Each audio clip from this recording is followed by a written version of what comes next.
अस्सलाम वालेकुम। आज का लेक्चर शुरू करते हैं and this is about one sided variation. इससे पहले हमने दो तरह की वेरिएशंस देखी। एक तो जो फर्स्ट जो चैप्टर था उसमें था कि जो दो फिक्स्ड बाउंड्रीज़ होती हैं उनके बीच में जो कर्व्स डिफरेंट वेराइड कर्व्स होते हैं उनके बीच में एक्सट्रीमल फाइंड करने का जो था, एक ये तरीका था। दूसरा फिर हमने देखा कि जी दो बाउंड्रीज़ वेरिएट कर रही हैं, दो बाउंड्रीज़ दो कर्व्स के ऊपर दो बाउंड्री पॉइंट्स पड़े हुए हैं और कर्व्स के चेंज होने से वो भी उनकी भी जगह तब्दील हो रही हैं, तो वेरिएबल पॉइंट्स थे। तो उस सूरत में हमने जो है वो शार्टेस्ट पाथ शार्टेस्ट डिस्टेंस बताना था। तो और फिर जो इसी दूसरे के अंदर ही ये फिर ये था कि जो कर्व्स गिवन होती हैं कभी एक्सप्लिसिट फॉर्म में गिवन होती है, कभी इम्प्लिसिट फॉर्म में गिवन होती है। तो जो लास्ट लेक्चर था that was about implicit form. तो अब जो ये आज का जो टॉपिक है this is a little bit change but exactly ये वही चीज़ है, वही टॉपिक की कंटिन्यूएशन है, लेकिन मैं जो चेंजेस हैं सिर्फ आपको वो आज बता देता हूँ कि कहाँ हम इसमें चेंजेस ला रहे हैं and what is one sided variation. तो इस बात को आज आपने गौर से समझना है। What is one sided variation? देखें, फ़र्ज़ कर लें हमारे पास एक पॉइंट है ए, दूसरा पॉइंट है हमारे पास बी। अगर मैं आपसे कहूँ कि ये दोनों कोऑर्डिनेट प्लेन के अंदर हैं और आप मुझे इनके बीच शार्टेस्ट पाथ बताएं, तो स्ट्रेट अवे आप कहेंगे कि जी द स्ट्रेट लाइन, ठीक है। लेकिन यहाँ तो बात जो पहले चैप्टर की थी वो कंप्लीट हो जाती है। अब चेंज कैसे है वो ये है कि देखें, अगर मैं इन दो पॉइंट्स के बीच में कोई ऑब्स्टेकल रख दूँ, फॉर एग्ज़ाम्पल मैंने यहाँ एक सर्कल रख दिया, ठीक है, कोई ऑब्स्टेकल है कि कोई चौक बन गया है इनके बीच में, ठीक है, इनके बीच में मैंने कोई चीज़ रख दी है।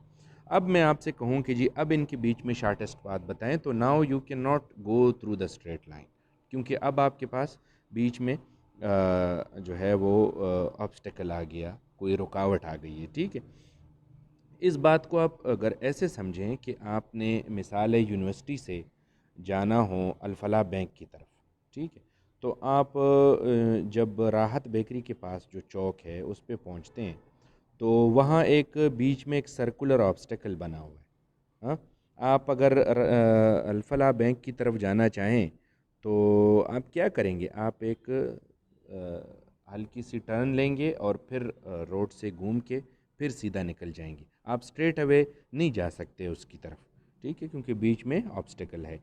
ये एग्जैक्टली उसी तरह से ही है कि आपके दो पॉइंट्स के बीच में, दो डेस्टिनेशंस के बीच में एक ऑब्स्टेकल आ गया है और अब आपने शार्टेस्ट पाथ बताना है। तो शार्टेस्ट पाथ क्या होगा, देखें इस सूरत में इसी चीज़ को हमने इनफैक्ट मैथमेटिकली प्रूफ करना है, ठीक है। देखिए शार्टेस्ट पाथ ये होगा कि मैं यहाँ एक पॉइंट उठाऊंगा सी, यहाँ से यहाँ तक का डिस्टेंस फाइंड करूँगा because this is the shortest one. Next अब मैं यहाँ एक पॉइंट डी उठाऊँगा और यहाँ से यहाँ तक का डिस्टेंस फाइंड कर दूँगा, दिस इज़ अनदर वन। लेकिन अब जो total distance A to B है, अब देखें इसमें ये पोर्शन आ रहा है, बीच में ये कर्व्ड पोर्शन आ रहा है which is boundary of this curve, boundary of this circle.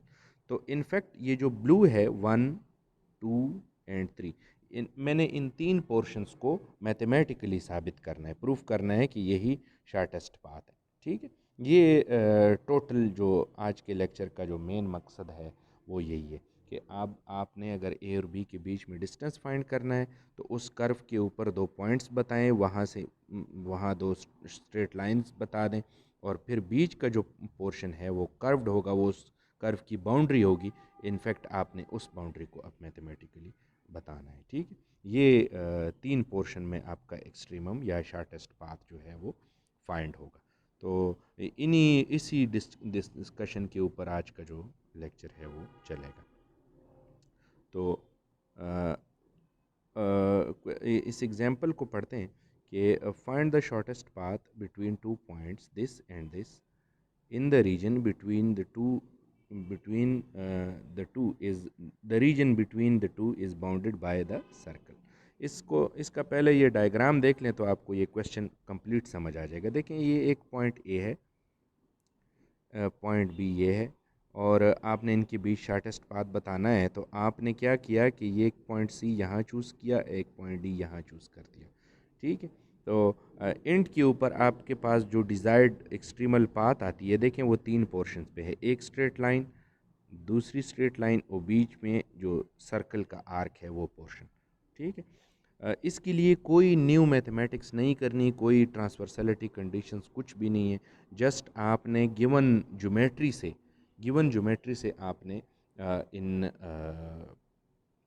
Points को निकालना है। सी और डी जो पॉइंट्स हैं ये दोनों निकालने हैं, और उसके बाद अपने कर्व को दो कर्व्स को फाइंड करना है, ए सी और डी बी, ये दो कर्व्स फाइंड करने हैं। और फिर बीच में जो पोर्शन है that is the boundary of the circle, तो वो उसके लिए आपने जस्ट जो आपके डोमेन के पॉइंट्स है कि कहाँ से कहाँ तक होना चाहिए, वो पोर्शन आपने जस्ट इसमें बताना होता है, ठीक है। तो यहाँ जो जितनी भी ये मैथमेटिक्स हुई है that is just the usual one. यहाँ कुछ थोड़ी बहुत कन्फ्यूजन आपको होगी इन इक्वेशंस में, लेकिन उसके लिए मैंने सपोर्ट में ये अपने हाथ से ये कुछ चीज़ें लिखी हैं कि आपको पता है कि हर इक्वेशन के sum of the roots and product of the roots, in fact हमने ये निकालने थे चूँकि C1 C2 निकालने हैं, तो ये हमने वो तरीक़ेकार यूज़ किया है। यहाँ मैंने टोटल डिस्कशन साथ की हुई है, आप उसको थोड़ा सा खुद पढ़ लेंगे तो आपको पता चल जाएगा कि इसमें क्या है, ठीक है। नेक्स्ट अगर आप इसकी दूसरी एग्जांपल देखें तो यहाँ एक पैराबोला इंसर्ट किया गया है दो पॉइंट्स के बीच में, उसका डायग्राम भी ये है। बताया गया है कि आपने इस ए और बी पॉइंट्स के बीच में पाथ फाइंड करना है, तो पैराबोला के ऊपर दो पॉइंट्स फाइंड कर दें, कुछ पोर्शन ये बनेगा और कुछ जो दो स्ट्रेट लाइंस है वो ये होंगी, ठीक है। तो अगर आप इसमें भी फाइनल उस पर गौर करें तो वो तीन पोर्शन में डिवाइड हुआ है इसका एक्सट्रीमल, ठीक है। ये है, देखिए कुछ बाउंड्री ऑफ पैराबोला, यहाँ एक लाइन, यहाँ दूसरी लाइन। सो और कोई नई बात इसमें नहीं, ठीक है। सो देखें आप इनको, समझें, और इससे जो रेलेवेंट क्वेश्चंस हैं अगर कहीं पर आपको समझ नहीं आ रहे तो आप प्लीज़ डिस्कस करें और इनको इस टॉपिक को समझ लें, ठीक है। There is no further discussion needed in this topic, इसलिए अगर फिर क्वेश्चन में पता चल जाएगा, अगर किसी का है तो आप प्लीज़ पूछ लें। Thank you very much.